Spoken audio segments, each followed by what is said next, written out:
Hello traders 22 September को Nifty आ bank Nifty रे trade करने कौन कौन लेवल्स हो पारे चलते आम एनालिसिस करवा।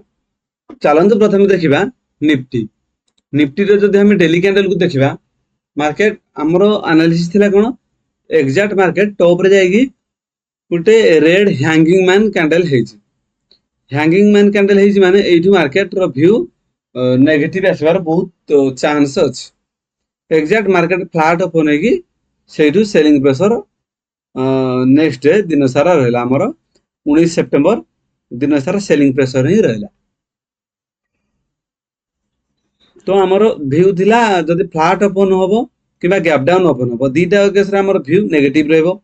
जदि बहुत बड़ गैप अप खुलला ताहले आमर व्यू पॉजिटिव रहे।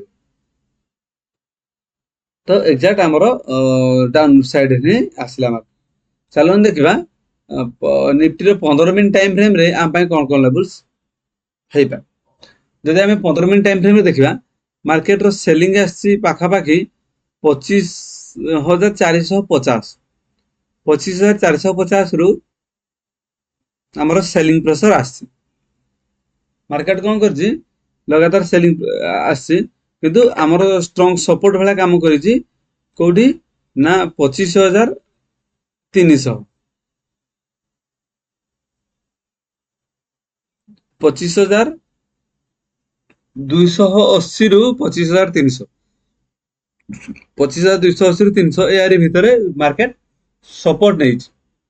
जदि मार्केट कौन कर बहुत बड़ गैप डाउन डायरेक्ट ओपन हम ये एरिया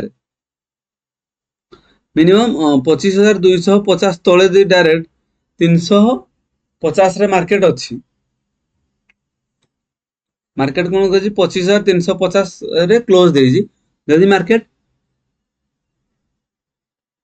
मिनिमम ये जो स्विंग गुड़ा आमर करी आमर 25,280 जो आमर स्विंग करी मार्केट जदि डायरेक्ट 25,280 तले डायरेक्ट गैप डाउन ओपन हो ताहले आमर व्यू कंप्लीट नेगेटिव रहिबा आमे डाउन साइड व्यू रखिबा।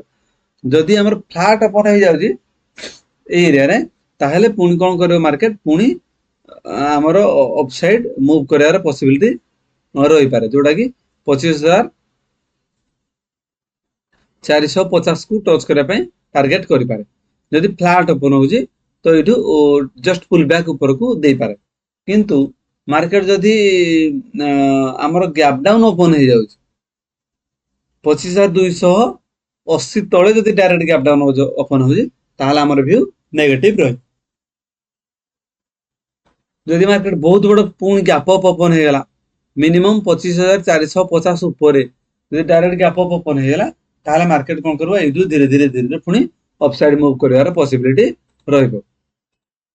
चलन देखिबा बैंक निफ्टी रो जदि हम डेली कैंडल को देखिबा मार्केट कौन करिछि ना एठी गोटे रेंज करला रेंज करिकी मार्केट गैप अप देकी धीरे धीरे धीरे धीरे अपसाइड मूव करूछि किंतु हमर एनालिसिस थिला बे कि एग्जैक्ट जो हमर अप ट्रेंड मार्केट थिला एग्जैक्ट टॉप रे कौन करछि गोटे हमर hanging man red candle formation हेछि। हमर प्लान एनालिसिस थिला कि जदि मार्केट फ्लैट ओपन होबो कि बा गैप डाउन ओपन होबो तो दीटा के से हमर व्यू नेगेटिव रहइबो आ जदि मार्केट बहुत बड़ गैप अप ओपन हो जाउछि ताहले मार्केट व्यू पॉजिटिव रहइबो। मार्केट फ्लैट ओपन हेगी पुणी हमर एनालिसिस अनुसार से धीरे धीरे तळक आसिला आमर तळु जायथबा ट्रेंड लाइन ताकू टच करे पे मार्केट टार्गेट कला आ मध्य आम जदि 15 मिनट टाइम फ्रेम देखिबा मार्केट एग्जैक्ट टच करिकी से पाखापाखि बाइंग प्रेशर तो हैला किंतु सेठी ताको ब्रेक डाउन देकी मार्केट तळे क्लोज हेछि। हम जो ड्रॉ करछन ट्रेंड लाइन को ब्रेक डाउन देकी मार्केट कोन करछि तळे ऑलरेडी क्लोज हे जाइछि। नेक्स्ट हमर एनालिसिस कोन रहबा दरकार हमर जे जो स्विंग करिछि कोडा ना 55,400 गोटे राउंड लेवल जो स्विंग रोजी जदि मार्केट बहुत बड़ गैप डाउन ओपन हो जाउछि 55,400 तळे 55,400 तळे जदि डायरेक्ट गैप डाउन ओपन हो जाउछि ताहले हमर मार्केट रे व्यू नेगेटिव रहइबो किबा फ्लैट भी जदि ओपन होउछि ताहले मार्केट रे व्यू हमर नेगेटिव रहइबो। जदि मार्केट बहुत बड़ गैप अप ओपन हो जाउछि मिनिमम ए ट्रेंड लाइन ऊपर जदि डायरेक्ट गैप अप ओपन हो जाउछि 55,500 ऊपर जदि गैप अप ओपन हो जाउछि तो मार्केट ए ट्रेंड लाइन को सपोर्ट नहीं की पुणी मार्केट एटू धीरे धीरे अपसाइड मूव करिवार बहुत पॉसिबिलिटी रहयो। गैप अप ओपन हेले ऊपर को पुल बैक जावार पॉसिबिलिटी रहइबो।